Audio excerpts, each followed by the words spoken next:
Salut à tous, j'espère que vous allez bien. On se retrouve pour un nouvel épisode sur le mercato marseillais. On reviendra pas sur la signature de Dario Benedetto qui a été officialisée hier, mais je vous invite à regarder la vidéo présentation pour ceux qui l'auraient loupé.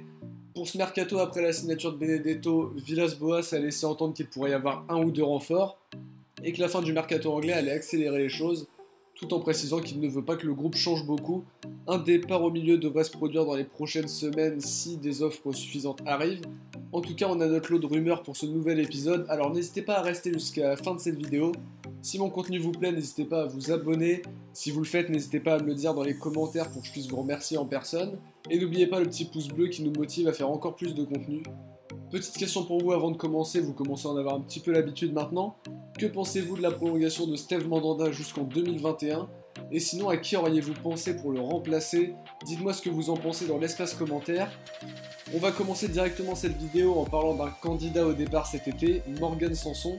Souvent pointé du doigt pour son inconstance, on sait qu'il a une belle valeur marchande, aux alentours d'une trentaine de millions d'euros à peu près, et l'OM n'hésitera pas à le vendre cet été si une opportunité anglaise se présentait comme pour Anguissa l'été dernier. Pour le coup, c'est Tuto Mercato Web qui nous parle d'une approche de Naples, l'approche qui pourrait être plus concrète dans les semaines à venir. Il pourrait suffire d'une offre de 25 millions pour le laisser partir. Personnellement, je pense qu'une belle offre le fera partir directement, même si je pense qu'il a une marge de progression encore assez importante, je pourrais dire, et qu'on pourrait le vendre peut-être plus cher plus tard. Il pourrait se fondre aussi très bien dans le 4-3-3 de Villas-Boas, mais on sait que l'OM a besoin de vendre. Donc c'est vrai que là c'est un petit peu un dilemme, c'est un petit peu compliqué. Toujours selon Tuto Mercato Web, Mitroglou, poussé vers la sortie à Galatasaray, se rapproche du FC Nantes, qui cherche un attaquant pour épauler Khalifa Koulibaly. Une offre de prêt aurait été formulée, acceptée par l'OM et par Galatasaray. Le joueur pourrait donc passer sa dernière année de prêt en Ligue 1. Information ni confirmée ni infirmée par Valdemar Kita. Et de ce que j'en ai entendu, c'est une opportunité qui intéresse Mitroglou, même si l'Olympiakos est toujours prétendante à un nouveau prêt aussi. Pourquoi pas intégrer le prêt de Mitroglou si on veut faire baisser le prix de Rongier en cas de départ d'un milieu? Ça peut être une idée. Du côté de Rongier, justement, son agent confirme bel et bien le départ probable de son joueur, considéré comme transférable par le FC Nantes. Il évoque même comme étant possible un départ à la Fiorentina, qui cherche un milieu depuis le départ de Verretou à la Roma, même si aujourd'hui le froid est un petit peu tombé sur cette piste, parce que justement la Fiorentina a recruté Badelj en prêt avec option d'achat. On rappelle que dans le dossier Rongier, l'OM et Lyon sont à l'affût. West Ham a lâché l'affaire parce que Nantes est trop gourmand et demande une quinzaine de millions d'euros. Pourtant on sait que du côté de West Ham il y a de l'argent et c'est pas très compliqué pour eux de recruter. Pour Baba Rahman, la Provence a récemment lâché un froid sur cette piste aussi, précisant dans un article que le Ghanéen n'était pas une option réellement étudiée par l'OM. C'est dommage, moi j'avais trouvé que c'était plutôt un bon choix sportivement et financièrement.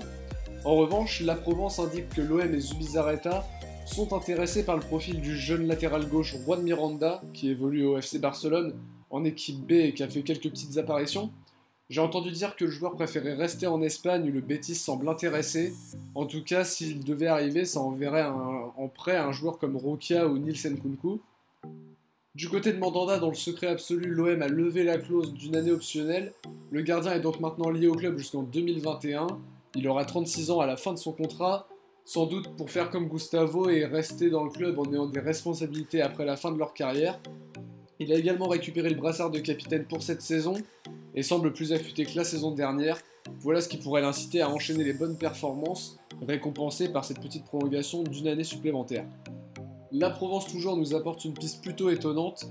L'OM serait sur le coup pour engager Ryan Sessegnon, latéral gauche anglais de Fulham capable de jouer ailier également. C'est surtout un joueur très suivi depuis quelques années déjà par toute la première ligue. Il a actuellement 19 ans. L'OM attendrait la fermeture du mercato anglais pour passer à l'offensive, mais Tottenham semble avoir une longueur d'avance et pourrait vite boucler le dossier.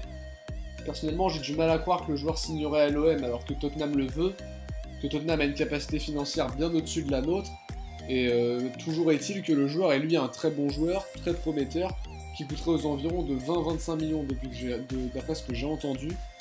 Et finalement, ça pourrait être un très gros coup, mais je doute un petit peu de l'issue de ce dossier, quoi, très clairement. Pour Strootman, la Gazzetta dello Sport indique que l'Inter Milan s'intéresse au milieu néerlandais pour remplacer Nainggolan, parti à Cagliari, dans le but de se rapprocher de sa femme atteinte d'un cancer. L'OM veut toujours se débarrasser des 4,5 millions annuels de Strootman, même si le joueur lui veut rester. et réalise pour le moment une pré-saison encourageante. Et c'est déjà la fin de cette vidéo, j'espère qu'elle vous a plu.